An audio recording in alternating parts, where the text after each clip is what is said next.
Hey, hope y'all had a good Labor Day. It's a good time for the labor movement right now. Unions have their highest approval rating in years, but it's not enough. We all know that rural working people, which is the stock I come from, remain a huge demo for Republicans. We're rural working people. I got some questions I want to ask y'all. All right, you know how on Saturdays you got the day off so you can be drunk by noon and threatening to kill Florida's coach by 3? You know how when Florida inevitably loses and you throw your back out tearing the treehouse down in a blind rage, you can use sick leave to recover from that? You know how if you do get called into work on a Saturday, you get time and a half instead of beaten for not liking it? You know how every summer you take the wife and kids to Myrtle Beach and get your baby girl an airbrush t-shirt with a kick-ass dolphin heart on it? You know how you send her 8-year-old brother off to 3rd grade every day instead of to work in the poop mines, right? Do you appreciate those things? Okay, because if Republicans and big business had their way, you wouldn't have a damn one of those things. Now, if they had their way, you'd be eating company-branded gruel in the mess hall of the on-site drone barracks, right? They don't care about you. They never have. They never will. All right, every single concession they've ever made to your humanity has been fought and, yes, died for by the labor movement and, therefore, the American left. All right, nobody used to question that Democrats were the party of working people in this country. That's one of the great tragedies of the left, is they somehow allowed their image to shift from that of a Detroit laborer with his name on his shirt and a wrench in his hand to that of a Berkeley intellectual with a smirk on his face and a stick up his ass, right? But it's okay. We're a broad coalition. There's room for both.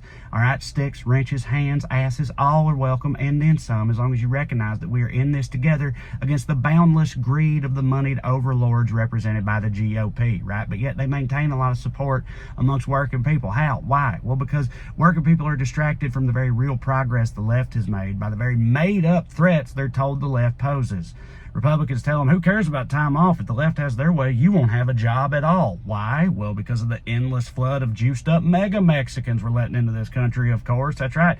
Fox News tells your papa, you know every liberal in this country has to personally ferry 20 migrants across the border, or else the Obamas will force them to eat at Hooters. Right? Like, they believe this stuff. They think they're out there.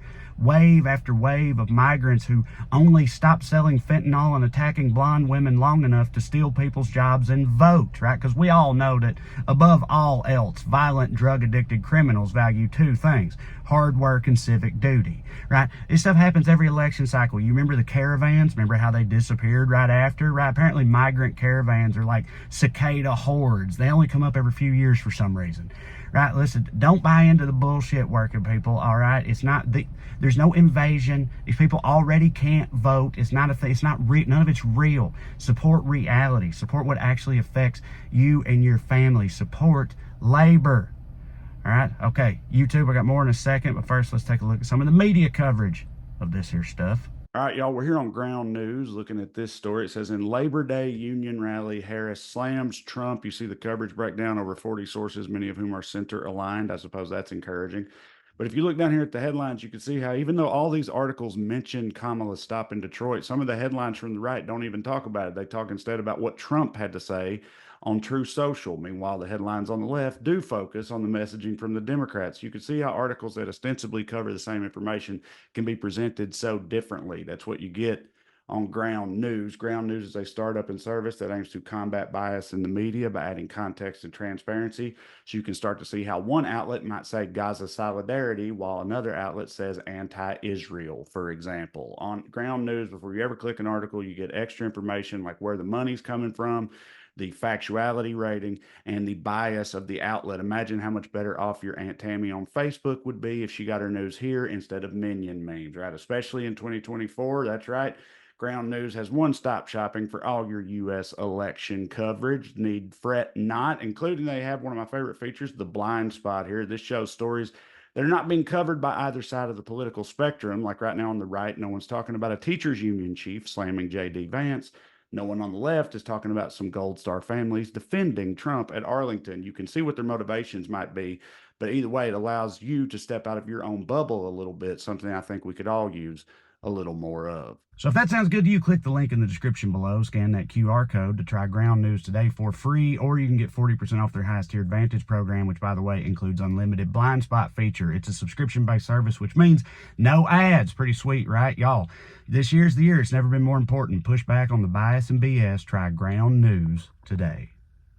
All right, YouTube, and we're back. You know, as a lifelong born and raised trailer baby, it's always confounded me, people of my ilk supporting the right just because of these reasons, economic reasons. Even when I was a kid, I pictured like Republicans and stuff. To me, it was like some ascotted yacht shoes lacrosse player named Landon Alabaster III. Like, that's what I thought. My whole life, I was like, do y'all not realize, like, really, do you not realize that you're gross to them? They think we're gross. You know, they hate you, right?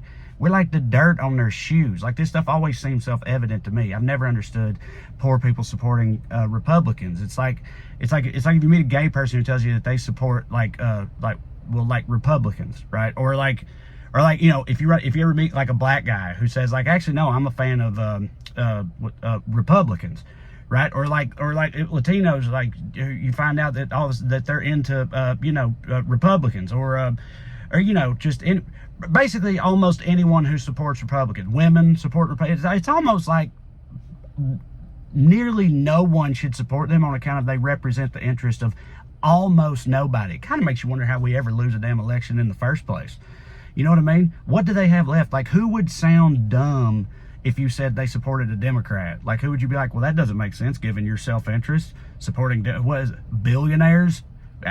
What, snake handlers or something, trust fund kids, straight white Christian fascists. I know a lot of that's redundant, but still, I mean, like, it's a very small group of people that they genuinely represent or appeal to, and yet we somehow find ways to lose. It's disheartening. But what is heartening is realizing how truly broad the Democrat coalition is in this country. The American left is a broad-ass, very diverse coalition. It's kind of a thing of beauty, really. So is the idea and the dream that it represents. And I think letting that dream die at the hands of a few ruthless, bloodless billionaires and some misguided papaws would truly be a damn shame. Also, one other thing I want to say, just because I have a feeling I might have to defend myself from some commenters later or something, is I talked about, you know, the left becoming the party of looking down on people, but I spent a lot of the time making fun of, you know, trailer Americans, but I'm allowed to do it, all right? That's what I want everybody to know, goddammit. It's like all that stuff is pulled from my life, okay? I just changed some of the teams around.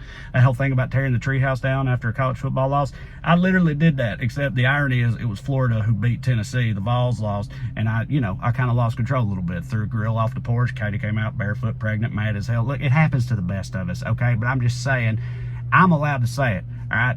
It's different for me. I just want to put that out there in case I see somebody in the comments, I can clip this and show it to them. Anyway, I appreciate y'all watching. Thanks for being here. We'll see what happens the rest of the year. Listen, I'm going to put these little things up here. This is my special. Like I said, this one got some limited time here. I mean, it'll still exist, but hopefully soon this will be taken up by a brand new special of mine that I filmed, and you can subscribe to the channel, get all these videos, my podcast and whatnot. And the important one to me, TreyCrowder.com. It's where you see links to upcoming tour dates. I'm a stand-up comedian. Come see me do stand-up live and in person if I'm coming near you. It's a lot of fun. If you like these, you'll like that. I promise you. Either way, you keep watching these silly little missives, and I'll keep sending them out. I love you like chicken. See you. Bye.